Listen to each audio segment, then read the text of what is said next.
YouTube history में पहली दफ़ा मैं आपको इस पाउडर से, गोल्डन पाउडर से टोनर बनाना सिखा रही हूँ जो आप लोगों की मुलाजमा को, छाइयों को, पिगमेंटेशन को और कलर को इन्हेंस करेगा। आप बच्चों को भी लगा सकते हो, बड़े भी लगा सकते हैं। इसको अच्छी तरह से नोट कर लीजिएगा। ये टोटके नहीं है, ये as a herbalist, as a हकीम आप लोगों को रेमेडी दे रही हूँ।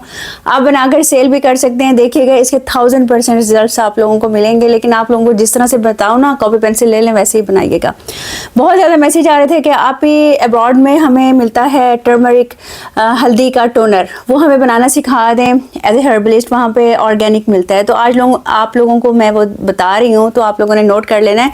ये आंबा हल्दी है, ये मैंने पीस के रख लिया। आंबा हल्दी बहुत सारी चीज़ों में यूज़ होती है। मेरे अपने ब्रांड की जितनी भी प्रोडक्ट्स हैं, उपटन में ख़ास तौर पर मैं इसको यूज़ करती हूँ। इसका एक्सट्रैक्ट आप लोगों ने देखा था, मैंने जब मिस्ट बनाया था उसके अंदर भी मैंने आंबा हल्दी डाली थी और उसका वो अर्क निकला था जो आप लोगों की स्किन को फ्लॉलेस करता है, डूई करता है, आपकी पिगमेंटेशन को दूर करता है। और सबसे ज़बरदस्त बात, ये आप लोगों की स्किन जो केमिकल यूज़ करने की वजह से, फार्मूला क्रीम्स यूज़ करने की वजह से रेड हो जाती है ना, उसको ये ठीक करता है। ठीक है, मेन इंग्रेडिएंट है, एंटी इन्फ्लेमेटरी है, एंटी बैक्टीरियल है।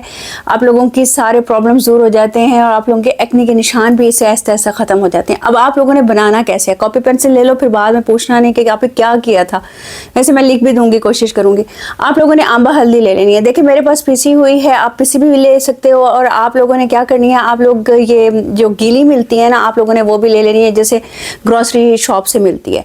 उसको आप लोगों ने ले लेना है। 1 पाव के करीब ले लीजिएगा, उसके छोटे छोटे टुकड़े कर लीजिएगा। अगर आप लोगों को फ्रेश नहीं मिलती तो आप लोगों ने ये वाली ले लेनी है। और ये आपने 2 से 3 चम्मच आप लोगों ने अर्के गुलाब के अंदर डालनी है। नोट कीजिएगा, पानी के अंदर नहीं डालनी, अर्के गुलाब के अंदर डालनी है। इसको अच्छी तरह से मिक्स कर लेना है। इसके अंदर आप लोगों ने फ्रेश 2 से 3 गुलाब के फूल डालने हैं। अगर फ्रेश नहीं मिलते तो आपने गुलाब की पत्तियां डाल देनी है 2 चम्मच। और आप लोगों ने पुदीना लेना है, ठीक है, फ्रेश पुदीना 1 मुट्ठी भर के आपने पुदीने के इसके अंदर डाल देनी है। 1 मुट्ठी भर के आप लोगों ने धनिया के इसके अंदर डाल देनी है। ये आपको मैं ओरिजिनल ऑथेंटिक तरीका बता रही हूँ।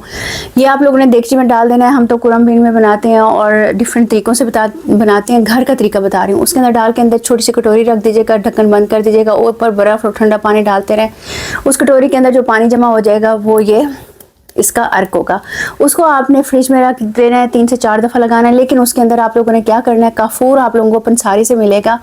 आप लोगों ने काफूर ले लेना है, उसको कूट लेना है और 3 से 4 पिंच आपने काफूर के इस टोनर के अंदर डाल देने हैं। ठीक है, उससे ये होगा, आपकी स्किन के ऊपर अगर कोई इन्फेक्शन हुआ है, आपकी स्किन के ऊपर अगर कोई दाने हुए हुए हैं, उसके निशान नहीं जा रहे, आपकी स्किन के ऊपर पिगमेंटेशन है, डीप है और वो नहीं जा रही, तो इंशाल्लाह ताला इससे आप जाएगी। अच्छा, एक और राज की बात बता दूं। इसके अंदर ना आप लोगों ने जब ये बना रहे होंगे ना, आप लोगों ने तकरीबन 10 से 15 जो काली मिर्चें होती हैं, काली जो गोल वाली होती है ना, ब्लैक पेपर, वो कूट के डाल देनी है। ठीक है, कोई उसका रिजल्ट वो नहीं होगा, इनहेंस करेगा इसके रिजल्ट को। इस चीज़ का आपने ख्याल करना है। ये टिप बता रही हूँ जो कोई नहीं बताता। आप लोगों ने इस तरह बना के फ्रिज में रख देना है और दिन में 4 से 5 दफ़ा अपनी स्किन के ऊपर स्प्रे करना है। पिंपल्स भी ख़त्म हो जाएंगे और जो थोड़ी थोड़ी छाइयाँ आ रही हैं, पिगमेंटेशन हो रही है, वो भी ठीक हो जाएगी और आप लोग मुझे दुआएं दोगे। अच्छा, इसका ना ऑयल भी बनता है, वो भी मैं आप लोगों को सिखा दूँगी नेक्स्ट वीडियो में। बस आप लोगों ने लाइक, शेयर, सब्सक्राइब कर देना है। और अगर आप लोगों ने मेरी प्रोडक्ट्स लेनी है तो नीचे ये वेबसाइट चल रही है और नंबर चल रहा है। अगर वेबसाइट ओपन ना हो तो उधर ऑर्डर कर दीजिएगा। ठीक है जी। जो लोग नहीं बना सकते तो वो प्रोडक्ट्स में भी बाय कर सकते हैं। थैंक यू, अल्लाह हाफिज़।